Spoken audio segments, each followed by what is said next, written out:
ফেসবুকে এত বছর ধরে ভিডিও বানাচ্ছি, জানো তো বন্ধুরা। ফেসবুকে একমাত্র অরিজিনাল ভিডিও ছাড়া এছাড়া তুমি কোনো কিছুই করতে পারবে না।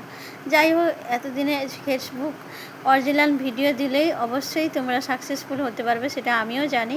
কিন্তু মাঝে সাঝে সবসময় অরিজিনাল ভিডিও কী দেবে সেটা তো মাথায় আসে না সব সময়। তার জন্য আমরা একটু এক্সাইট থাকি যে কী ভিডিও দেবো সব দিনের মতন একটা চিন্তা থাকে, টেনশনের বিষয়। তো সো এভরিওয়ান, সবাই কেমন আছো? আশা করি সবাই ভালো আছো। আমিও ভালো আছি তোমাদের আশীর্বাদে এবং ভালোবাসায়।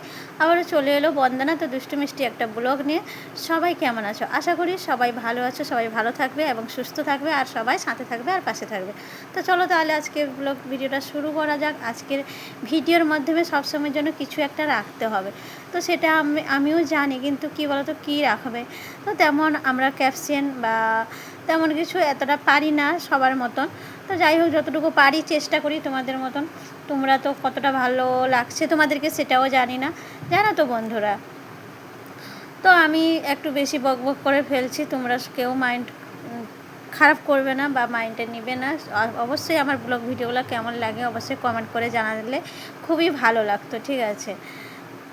তো চলো আজকের ভিডিও দেখতে থাকো। তো দেখো, আজকের আকাশের ওয়েদারটা একটু দেখতে পাচ্ছ কেমন। যাই হোক, আজকে ওয়েদারটা একদম ভালোই ছিল। যাই হোক, বেশি গরমও না, বেশি ঠান্ডাও মানে মেঘলাও না। যাই হোক, দেখতেই পাচ্ছ আজকে আকাশটা খুবই ভালো। আর যাই হোক, জানি না বৃষ্টি এখন গরমের দিনেও কখনো কখন ঝড় বাতাস চলে আসছে, আবার কখন বৃষ্টি টিপটিপ করে পড়ছে। যাই হোক, কালকে পড়ছিল আর আজকে পড়েনি, ঠিক আছে। তো চলো তোমাদেরকে সেটাই একটু শেয়ার করলাম। আর জানো তো বন্ধুরা, বেশিক্ষণ একটু কথা বললে একটু গলাটা খসখস করে আর একটু কষ্ট হয়। তো তোমরা জানো, ভিডিওর মাধ্যমে তোমরা অবশ্যই বুঝতে পারো, মানে খুব একটা গলাটা মানে একটু মানে ইয়ে থাকে, জানো তো, ক্লিয়ার হয় না। যাই হোক, গলাটা একটু কষ্ট হয় কথা বলতে বেশিক্ষণ যখন কথা বলি। তো দেখতেই পাচ্ছ, আর আমি রান্নাও করেছিলাম কালকে, কি সেটাই দেখাবো। আর তোমাদেরকে আমার এই যে বিকালকার ওয়েদারটা না এত সুন্দর লাগে, সবুজ সবুজ, খুবই দারুণ লাগে। আরও তো বাড়িতে গেলে কত সুন্দর লাগবে। তো দেখো, কালকে রাতে ছিল আলু ভাজা, তার সাথে রুটি। তো আঙ্কেল কালকে বাইরে চলে গেছিলো, যেহেতু কালকে সানডে ছিল, তো আঙ্কেল বাইরে চলে গেছিলো খেতে। তো আমি ঘরে ছিলাম, তো আমার জন্য আলু ভাজা রুটি করে নিয়েছিলাম। রাতের ডিনার এটাই ছিল। আর আজকে দুপুরের মেনু হচ্ছে পটল ভাজা আর একটা সবজি, সব রকম দিয়ে প্রেশার কুকারে বানিয়ে নিয়েছি। আর পটল ভাজা করে নিচ্ছি, মাঝে সাঝে পটল ভাজা খেলেও ভালো লাগে।